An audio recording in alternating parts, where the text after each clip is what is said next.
terjadi di negara. Pemerintah telah menggolongkan kejahatan seksual khususnya kepada anak sebagai kejahatan luar biasa karena tren kejahatan seksual terhadap anak sudah lampu merah. Pemerintah kemudian berencana menerbitkan Perpu yang memperberat hukuman bagi pelaku kekerasan seksual. Salah satunya adalah dengan hukuman kebiri. 7 dari 12 terdakwa kasus pemerkosaan dan pembunuhan terhadap Yuyun di Rejang Lebong, Bengkulu akhirnya diganjar 10 tahun penjara. Vonis untuk 7 pria yang kebetulan masih anak ini sesuai dengan Undang-Undang Perlindungan Anak. Seiring meningkatnya kekerasan seksual terhadap anak, pemerintah mengkategorikan kekerasan seksual sebagai kejahatan luar biasa, setara dengan tindak pidana korupsi dan terorisme. Memberikan sebuah peringatan yang berkaitan dengan kekerasan seksual pada anak. Ini betul-betul harus direaksi secara bersama-sama, komprehensif antar kementerian-kementerian yang terkait dengan Polri, dengan Kejaksaan. Karena ini kalau kita melihat angka-angka dan peristiwa-peristiwanya itu semakin hari semakin sangat mengkhawatirkan. Pemerintah menyiapkan peraturan pemerintah pengganti undang-undang atau Perpu. Hukuman kepada pelaku ditambah menjadi maksimal 20 tahun.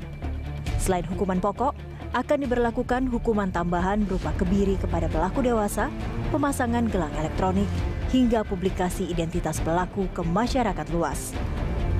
Pemerintah menilai keadaannya sudah genting dan darurat. Namun, seperti biasanya, rencana memasukkan hukuman kebiri memantik penolakan, terutama karena alasan melanggar hak asasi manusia.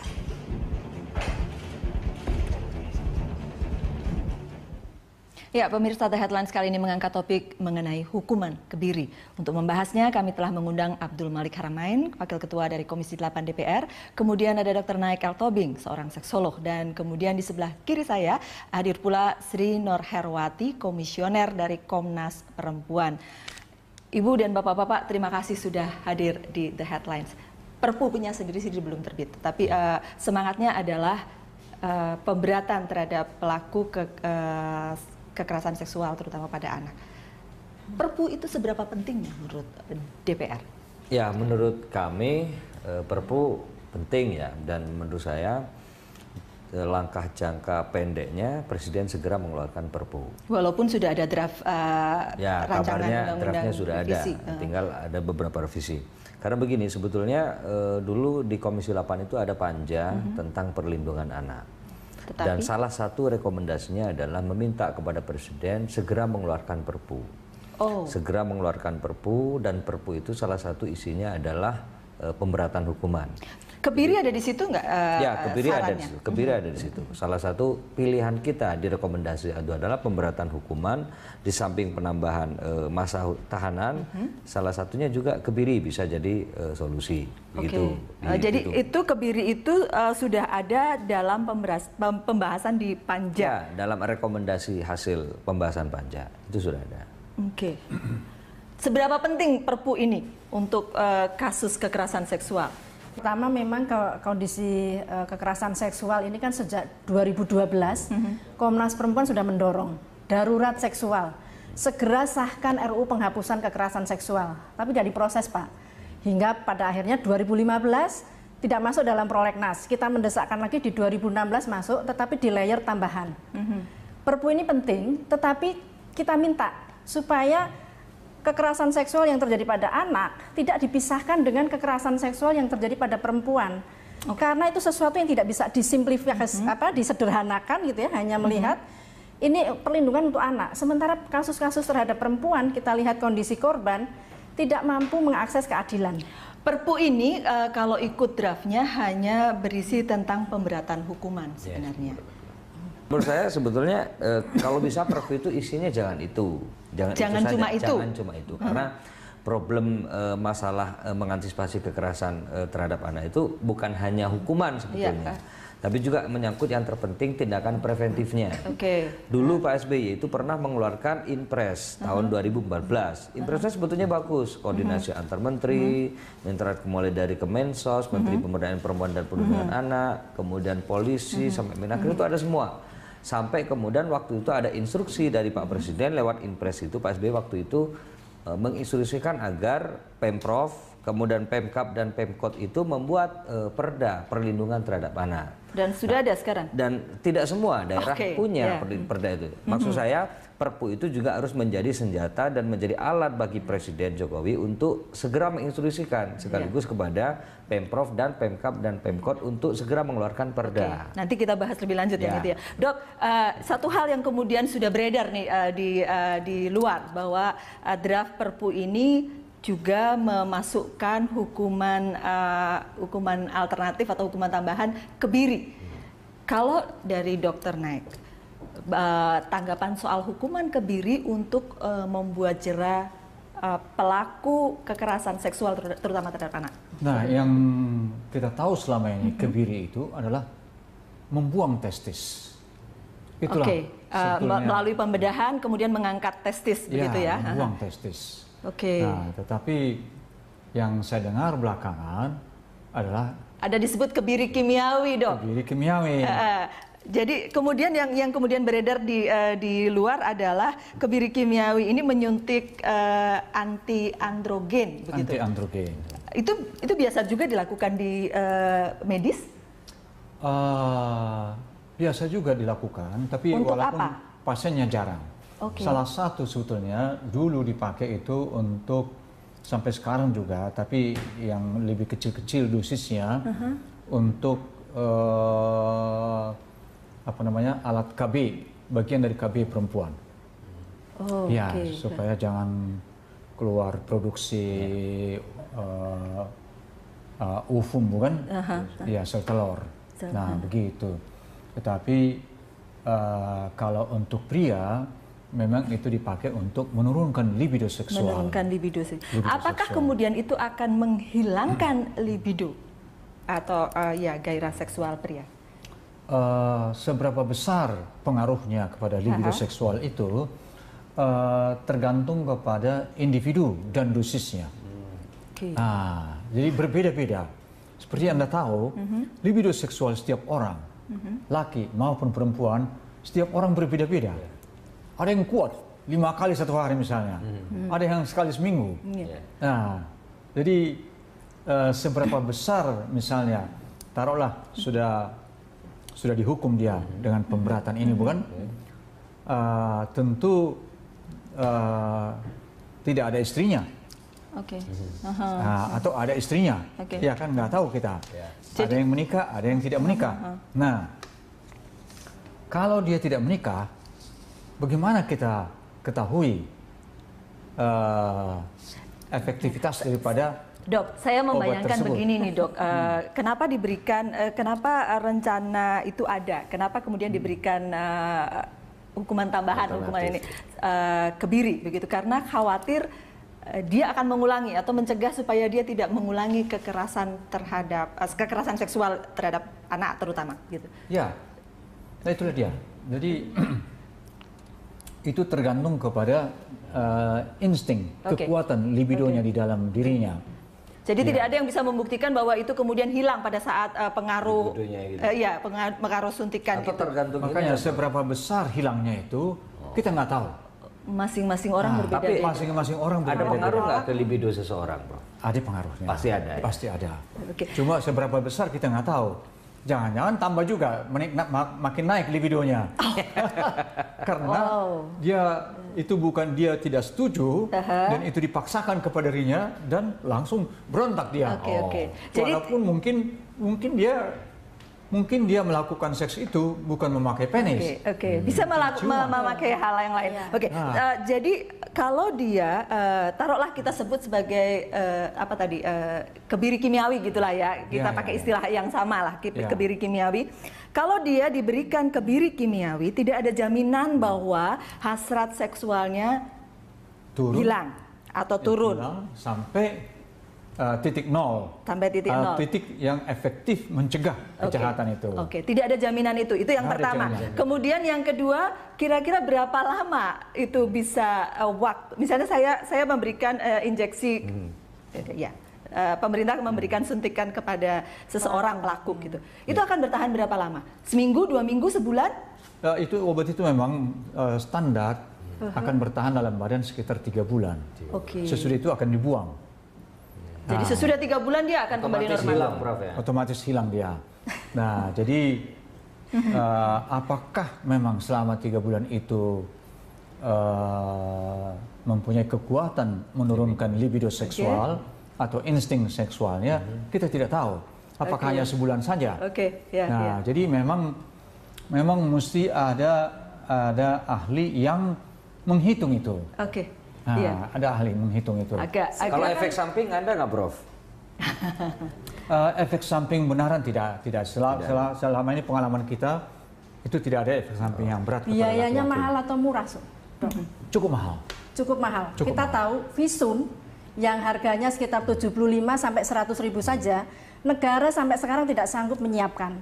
Polwan, unit PPA yang melayani korban itu, Dok, itu harus mengeluarkan uangnya sendiri pada akhirnya. Dan itu untuk kepentingan apa? Keadilan bagi korban. Kenapa DPR dan pemerintah tidak beralih untuk memikirkan akses keadilan yang efektif untuk korban? Saya yang saya dengar sekitar 700 ribu satu kali suntik, betulkah? Tergantung dokternya. Tapi angka sekitar 700 ribu. Sekitar 700. Yang pasti kita semua percaya, kita semua setuju bahwa itu harus menjadi perhatian, concern luar biasa sekarang ini tentang kekerasan seksual, karena kasusnya juga banyak dan memang sudah lampu merah begitu ya. Kita boleh break dulu, nanti kita akan lanjutkan selepas jeda. Kami akan kembali untuk Anda.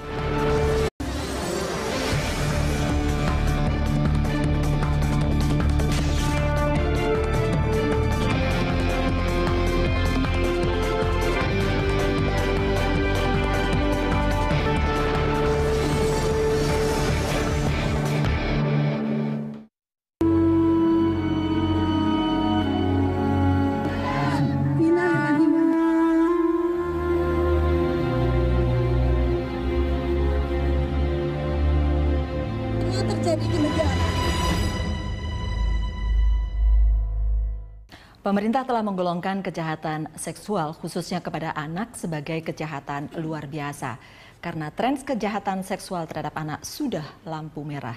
Pemerintah kemudian berencana menerbitkan Perpu yang memperberat hukuman bagi pelaku kekerasan seksual. Salah satunya adalah dengan hukuman kebiri. 7 dari 12 terdakwa kasus pemerkosaan dan pembunuhan terhadap Yuyun di Rejang Lebong, Bengkulu akhirnya diganjar 10 tahun penjara. Vonis untuk 7 pria yang kebetulan masih anak ini sesuai dengan Undang-Undang Perlindungan Anak. Seiring meningkatnya kekerasan seksual terhadap anak, pemerintah mengkategorikan kekerasan seksual sebagai kejahatan luar biasa, setara dengan tindak pidana korupsi dan terorisme.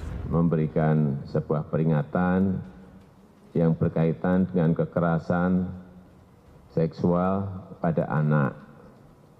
Ini betul-betul harus direaksi secara bersama-sama, komprehensif antar kementerian-kementerian yang terkait dengan Polri, dengan Kejaksaan.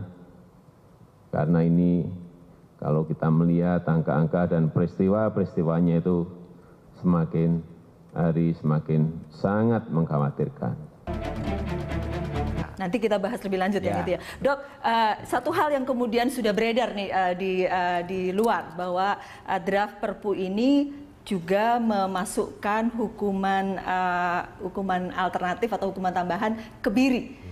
Kalau dari Dr. Naik, tanggapan soal hukuman kebiri untuk membuat jera pelaku kekerasan seksual terutama terhadap anak. Nah, yang kita tahu selama ini kebiri itu adalah membuang testis. Itulah melalui pembedahan kemudian mengangkat testis begitu ya. Membuang testis. Nah, tetapi yang saya dengar belakangan adalah ada disebut kebiri kimiawi, Dok. Kebiri kimiawi. Jadi kemudian yang kemudian beredar di luar adalah kebiri kimiawi ini menyuntik anti androgen, begitu. Anti androgen. Itu biasa juga dilakukan di medis? Biasa juga dilakukan, tapi untuk walaupun apa? pasiennya jarang. Okay. Salah satu sebetulnya dulu dipakai itu untuk sampai sekarang juga, tapi yang lebih kecil-kecil dosisnya untuk alat KB, bagian dari KB perempuan. Oh, ya, okay. supaya jangan keluar produksi uvum, bukan? Ya, sel telur. Nah, begitu. Tetapi kalau untuk pria, memang itu dipakai untuk menurunkan libido seksual. Menurunkan libido seksual. Apakah kemudian itu akan menghilangkan libido atau gairah seksual pria? Seberapa besar pengaruhnya kepada libido seksual itu tergantung kepada individu dan dosisnya. Okay. Jadi berbeda-beda. Seperti Anda tahu, libido seksual setiap orang, laki maupun perempuan. Pemerintah menyiapkan peraturan pemerintah pengganti undang-undang atau Perpu. Hukuman kepada pelaku ditambah menjadi maksimal 20 tahun. Selain hukuman pokok, akan diberlakukan hukuman tambahan berupa kebiri kepada pelaku dewasa, pemasangan gelang elektronik, hingga publikasi identitas pelaku ke masyarakat luas. Pemerintah menilai keadaannya sudah genting dan darurat. Namun, seperti biasanya, rencana memasukkan hukuman kebiri memantik penolakan, terutama karena alasan melanggar hak asasi manusia.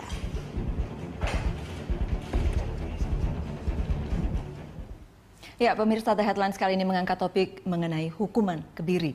Untuk membahasnya, kami telah mengundang Abdul Malik Haramain, Wakil Ketua dari Komisi 8 DPR. Kemudian ada Dr. Naik El Tobing, seorang seksolog. Dan kemudian di sebelah kiri saya hadir pula Sri Nur Herwati, Komisioner dari Komnas Perempuan.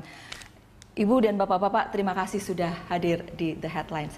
Perpu punya sendiri-sendiri belum terbit, tapi semangatnya adalah pemberatan terhadap pelaku kekerasan seksual terutama pada anak. Perpu itu seberapa pentingnya menurut DPR? Ya, menurut kami Perpu penting ya, dan menurut saya langkah jangka pendeknya Presiden segera mengeluarkan Perpu. Walaupun sudah ada draft rancangan kabarnya undang-undang draftnya sudah revisi. Tinggal ada beberapa revisi. Karena begini, sebetulnya dulu di Komisi 8 itu ada panja tentang perlindungan anak. Dan salah satu rekomendasinya adalah meminta kepada Presiden segera mengeluarkan Perpu. Segera mengeluarkan Perpu, dan Perpu itu salah satu isinya adalah pemberatan hukuman. Kebiri ada di situ nggak? Ya, kebiri ada di situ. Salah satu pilihan kita di rekomendasi itu adalah pemberatan hukuman, di samping penambahan masa tahanan, salah satunya juga kebiri bisa jadi solusi. Gitu. Jadi itu kebiri itu sudah ada dalam pembahasan di panja. Ya, dalam rekomendasi hasil pembahasan panja itu sudah ada. Oke. Seberapa penting Perpu ini untuk kasus kekerasan seksual? Pertama, memang kondisi kekerasan seksual ini kan sejak 2012 Komnas Perempuan sudah mendorong darurat seksual. Segera sahkan RUU penghapusan kekerasan seksual. Tapi tidak diproses, Pak. Hingga pada akhirnya 2015 tidak masuk dalam prolegnas. Kita mendesakkan lagi di 2016 masuk, tetapi di layer tambahan. Perpu ini penting, tetapi kita minta supaya kekerasan seksual yang terjadi pada anak tidak dipisahkan dengan kekerasan seksual yang terjadi pada perempuan. Karena itu sesuatu yang tidak bisa disimplifikasi, disederhanakan gitu ya, hanya melihat ini perlindungan untuk anak. Sementara kasus-kasus terhadap perempuan, kita lihat kondisi korban tidak mampu mengakses keadilan. Perpu ini kalau ikut draftnya hanya berisi tentang pemberatan hukuman sebenarnya. Menurut saya sebetulnya kalau bisa Perpu itu isinya jangan itu.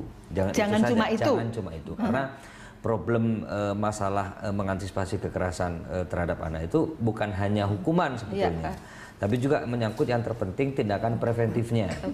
Dulu Pak SBY itu pernah mengeluarkan Inpres tahun 2014. Impresnya sebetulnya bagus, koordinasi antar menteri, mulai dari Kemensos, Menteri Pemberdayaan Perempuan dan Perlindungan Anak, kemudian polisi sampai Menaker itu ada semua.